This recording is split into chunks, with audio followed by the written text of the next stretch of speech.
araw, may nabalitaan si Gianna Faith na may namatay raw na baboy sa kanilang kapitbahay. Kaya tinawag na niya kanyang mga kumare at kumpare para pag-usapan ang nagbabagong balita sa kanilang barangay.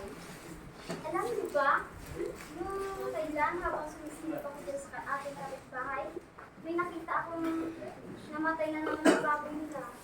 Oo nga, kumare, totoo yun. Kaya dapat na kailangan nating mag-ingat upang hindi tayo maging carrier ng sakit na ASF. Kaya nga dapat tayo mag-ingat dahil sa mga kinakain nating baboy dahil patay sila tayo sa maging carrier ng sakit na ito. At sino nga pala ang may gawa ng sakit na ASF? Kung tatanungin, tao ang may gawa. Ako din, sa tingin ko, tao rin ang may gawa. Siyempre, di ba, ang gumawa ng pagkain ng baboy ay tao. Kaya siguro, nilagyan nila ng sakit yung pagkain ng baboy.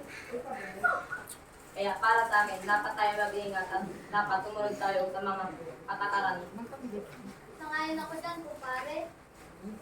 At nagsimula na nga magsiuwian, maya-maya ng ang magkukumari at magkukumpare. Sige mga Sige. Sige. Sige kung para kumari uwi na ako. Total tapos na rin ang ating pag-uusap. Sige, paalam. Sige, okay.